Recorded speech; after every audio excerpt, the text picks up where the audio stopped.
Okey, nama saya Muhammad Imran Hakim bin Muhammad Yusri. Saya berasal daripada Kota Tinggi, Taman Kota Jaya. Okey, nama saya Noshima binti Sufian dari Keluang. Saya pula Zarina daripada Keluang juga. Untuk kursus hari ini sangat seronok sebab sejujurnya saya dapat banyak ilmu pengetahuan yang barulah tentang umrah. Yang keduanya, sebelum ni saya lebih kepada tahu, tapi selepas kursus ni saya lebih kepada memahami apa yang sepatutnya kita lakukan. Alhamdulillah, kursus pada hari ini lebih membantulah untuk kita menunaikan umrah nanti. Banyak ilmu yang kita dapat lah, mana yang terlepas pandang, kita belajar.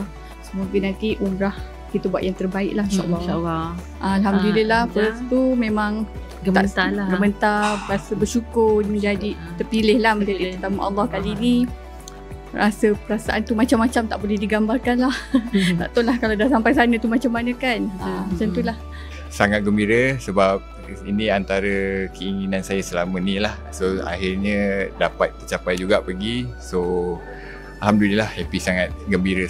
Saya cuma berharap segala urusan saya dipermudahkan, rezeki saya dipermudahkan oleh Allah, insyaAllah, sebelum dan selepas umrah. Amin.